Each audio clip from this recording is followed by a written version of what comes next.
Saw dudes, today we have a special build for bow mains. I know that Stasis hunters don't get a lot of love, and neither do bow users, but I'm gonna fix that. For this build, we're utilizing the solid WISHENDER bow and recently reworked Oathkeeper gauntlets. On top of letting bow charges last indefinitely, they now buff damage up to a certain point. This will, however, stop after charging for a certain amount of time. I think Oathkeepers could still use a buff, but that's besides the point, since this build is all about fun. We're going to be the best archers in the game and making bow users proud by playing as Hanzo from Overwatch. Each of our bow shots will hit like a truck, no matter the range. Without further ado, let's get into it. Silence and Squall is our only super that we have, but it's great for room control and halting oncoming adds. It's sad that we can't have a blue dragon super though. The dodge I decided to use was Gambler's Dodge for the instant melee regeneration. Withering Blade will be Genji's ninja stars that we stole. They have 2 charges, slow enemies, and stun overload champions. The grenade for this build is up to preference, but I always like running Dusk Field for the slowing field that it leaves. It's a good tool to hold off spawn areas, and it can take care of unstoppable and overload champions, much like Withering Blade. Aspects for the build are Grim Harvest and Touch of Winter. Grim Harvest causes killing slowed or frozen targets to spawn stasis shards, which grant melee energy on pickup. Touch of Winter causes our dust field size to increase and create a small stasis crystal on impact.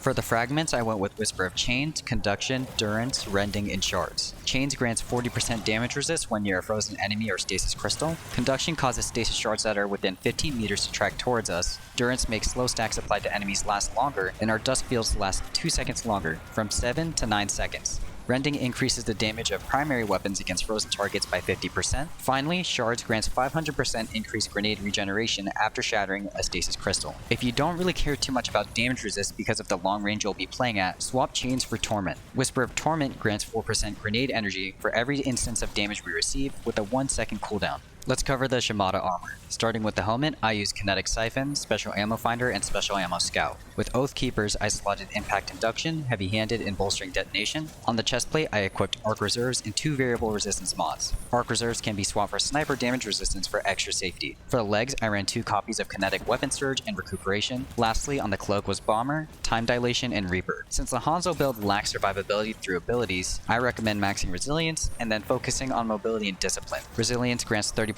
damage resist at tier 10, and Mobility and Discipline both contribute to grenade uptime. Alright, now we get to gloss over Hanzo's arsenal. This will be extensive as all ninja weaponry is, so feel free to skip around to find what works for you. Weapon Loadout 1 uses WISHENDER in the kinetic slot, which will essentially be Hanzo's bow. It has intrinsic shield piercing capabilities and does a buttload of damage. It synergizes with the exotic perk of Oathkeepers and Whisper of Rending for even more damage. After testing, Oathkeeper's perk does not proc on the subsequent hits from WISHENDER and its Broadhead perk. Only the first instance of damage will receive the damage buff, which is a major bummer, and point for which it could receive a buff. Either way, with the mod setup, it will hit very hard with any one of our buffs active. In the energy slot, there are a couple of good options. In the footage, I used Forbearance, crafted with Ambitious Assassin and Chain Reaction since it is a staple and ad clear, and it has great ammo economy. The Origin perk Soul Drinker heals on reload with the amount increasing with the amount of kills earned, making it easier to survive waves of incoming adds. You can't go wrong with it in any activity. The second option I tested in the energy slot was Path of Least Resistance, crafted with Shoot to Loot and Volt Shot. This weapon goes all in on the long-range archer fantasy by allowing you to play in the back and still collect orbs with Shoot to Loot. Using Shoot to Loot to pick up orbs procs our kinetic weapon surges and recuperation, allowing us to sit in comfort from the backline.